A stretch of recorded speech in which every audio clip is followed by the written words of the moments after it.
আসসালামু আলাইকুম এভরিওয়ান, কেমন আছো সবাই? আলহামদুলিল্লাহ আমিও অনেক বেশি ভালো আছি।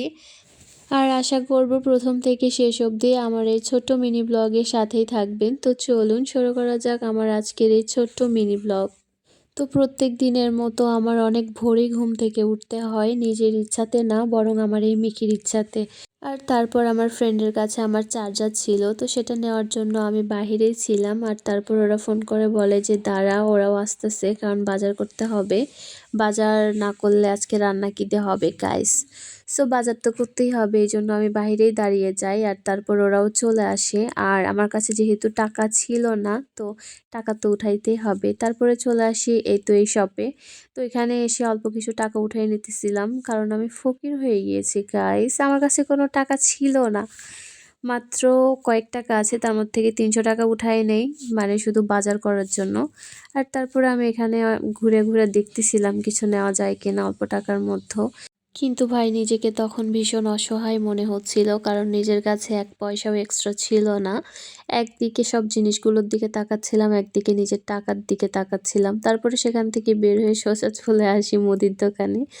আর এই মামার এখান থেকে এর আগেও অনেকবার জিনিস নিয়েছি, যেহেতু ভালো মনে হয়েছে তো এই মামার এখানেই আসা আর কি। আর তারপরে তো আমি আজকে সবজির দোকানে যাইয়া পুরা টাসকি, মানে এত সুন্দর সবজি কি এত সুন্দর হইতে পারে, মানে যেদিকেই তাকাই সেই দিকেই এত মানে সুন্দর আর কি কি বলা যায়, সুন্দরকে তো সুন্দরই বলা যায়। এক কথায় সবজিগুলো অনেক টাটকা আর ফ্রেশ, মানে কাঁচা খেয়ে ফেলা যাবে এমন। আর এর মধ্যে সবথেকে বেশি ফুলকপি আর বেগুনটা এত কিউট লাগতেছিল ভাই, সবজিও দেখতে কিউট। অনেকে হয়তো হাসতে পারে, কিন্তু আমার কাছে রিয়েলি আজকে এরকমই লাগছে। আর তারপরে চলে আসি এই ভাইয়ের কাছে, আর এই ভাইয়ের কাছে এসে রেগুলার আমরা যেগুলো সবজি নেই সেগুলো নিয়ে নেই। আর তারপরে এই চোখে পড়ে এই পুঁই মুসরিগুলো আমি খেতে খুব ভালোবাসি, এজন্য এগুলোও নিয়ে নেই। আর বাসায় নিয়ে আসার পরে আগে ভাজি হয়েছে গাইস, আর খেতে মাশাল্লাহ অনেক মজা। আর আমি মানে এটা পছন্দ করি যেহেতু, হয়তো এই জন্য আমার কাছে একটু বেশি ভালো লাগে। শীতকাল যদিও আমি খুব একটা পছন্দ করি না, কিন্তু এরকম টাটকা টাটকা সবজি আর বহু রকমের সবজি খাওয়ার জন্য হলেও শীতকাল বারবার আসা প্রয়োজন। তো এই তো শেষমেশ আমার পুঁই মুসরি ভাজিটাও হয়ে গেছে। আর এরপরে আমি মশলাগুলো ভালো করে কষিয়ে নিচ্ছিলাম, কারণ অনেকগুলো মুরগির পা ছিল।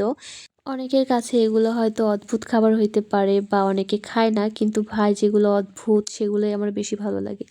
যাই হোক, এদিকে আজকে হয়েছিল ডাল, তারপরে পুঁই মুসরি ভাজি, আর তারপরে হইতো মুরগির পা।